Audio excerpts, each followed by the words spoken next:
if you're all in the right place. But actually, you are all in the right place.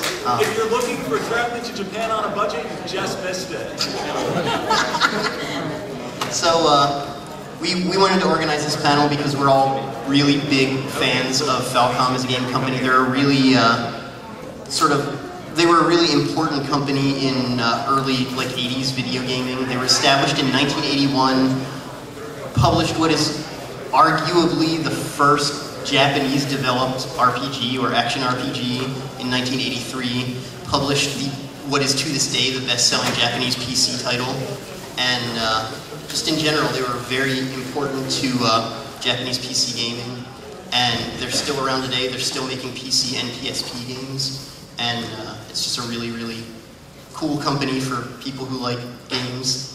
Yeah, Falcom is particularly interesting in Japanese PC development because during the 80s, you know, both Japanese and Western companies were making PC games, but at a certain point, Japanese development went more console-centric for whatever numerous reasons. And one of the only companies that kept making PC games were mostly porn. So up until even today, you can walk into a Japanese game store, you have porn, like Western games like Rainbow Six, and then a small section for Falcom. Right. Yeah, try not to break our visuals. Sorry.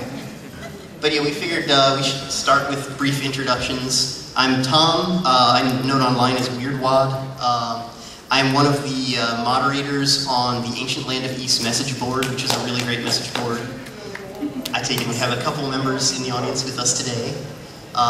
It's a really, really great message board, and lots of great people on there from all over the place. We have regulars from China, from Pakistan, from Brazil, Norway, wherever. I mean, just like all over the place. Actually, it's great. The guy who runs the board's from Sweden. So. Yes, he is.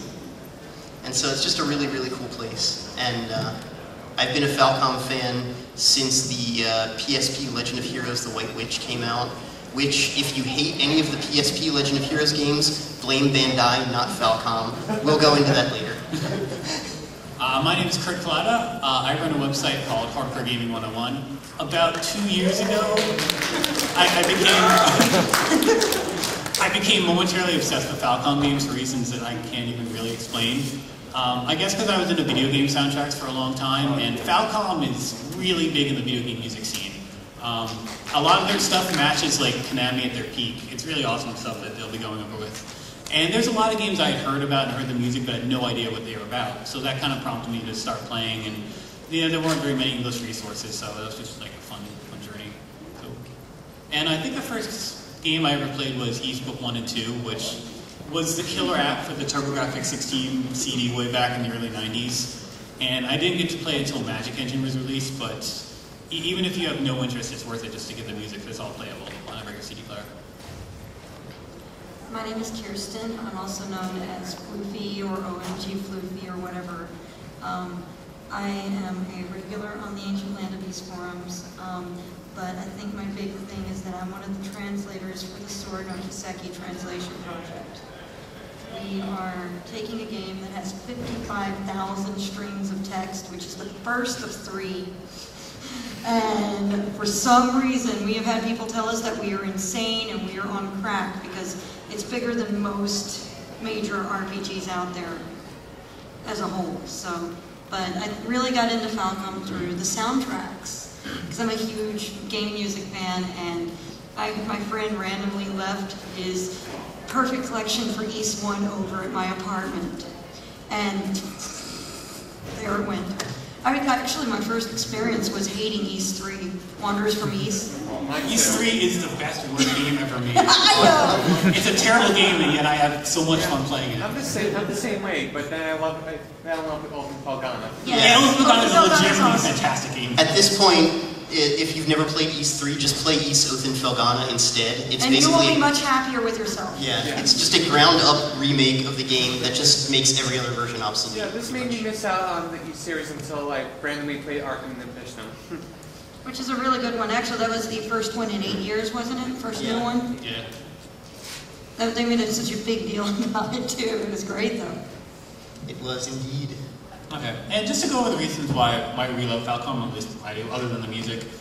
was ever since the beginning, they've done a really good job of meshing arcade elements with RPG elements. Like, one of the first real action games they did was called Sorcerian, which was translated here by Sierra. It was mostly done for like King's Quest, but they imported a couple of Japanese games.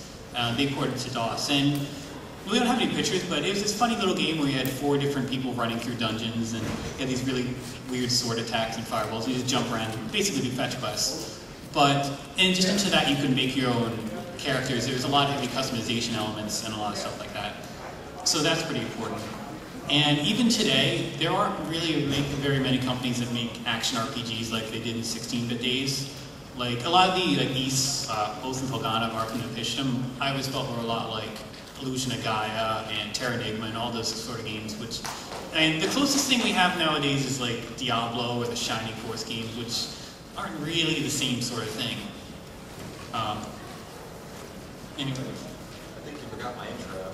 Oh! This is Professor Alba. He's the forgetful, confused archaeologist who's always helpful.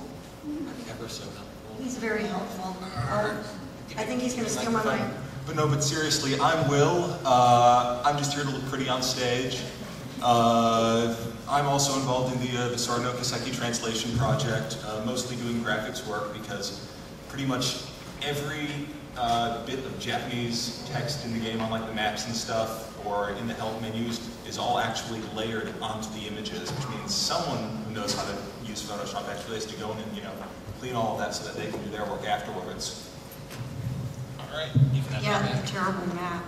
Yeah, as you can see here, this is a bunch of Falcom more recent games. They're all for the PC, which has a slight... One PSP game. One PSP game, yeah. The slight advantage of them being on the computer is that you can play them on a computer without... Like, it's region issues, but you don't have to worry about modding anything. Like, you have to change your language to Japanese, and for Goomerman you have to do a crazy date trick, but they're all perfectly playable pretty easily.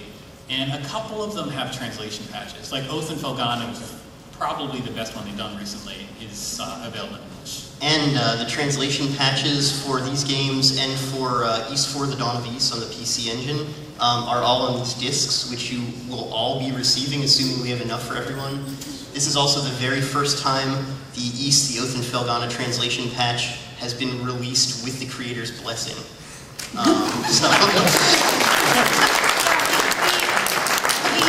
have Nightwolf's permission to give the patch out to you guys. Yeah, previously it had been leaked during a demo, and that's the currently available. The version available online right now is an unfinished beta.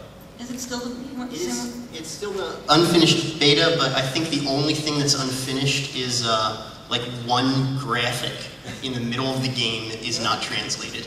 And all it is a little bit like a cheesy little legend telling you how to double jump. So I think you're probably okay playing it even without that. We have somebody who's... No, I was just going to ask actually, because I'm playing through Oath and Felgana now, and I was wondering if they actually finished that one part. No. Yeah, I guess that part is still untranslated, but everything else is translated. Yeah. What happened to that part? I don't know. I don't know what the trouble is with that one, but I don't know. But Anyway, there actually were a handful of Falcom games that have been released for the consoles throughout the years, so you might have played one of them without really knowing it. One of the biggest ones in the Nintendo area was Legacy of the Wizard, which is one of the most obtuse games for the system, you know, and that's the same as Metroid, Castlevania 2, and all that obscure stuff. If you legitimately beat that game back in the day, then you are superhuman, I think. Like, you will have us bowing down to you. Actually, my friend's mom beat it. And my friend was like, and I had another friend who was like, her mom beat Legacy of the Wizard and I couldn't get through it. I'm shamed. Coolest mom ever. I know. Another big one was Faxanadu, which there's a series called Xanadu, which was released, you know, way back in the early to mid '80s, and they wanted to do a Famicom version of it. So Falcom was actually not involved in it. They actually didn't do too much of the console ports throughout them, but it was published by Hudson and was published in America by Nintendo to sort of capitalize off the Zelda 2 craze.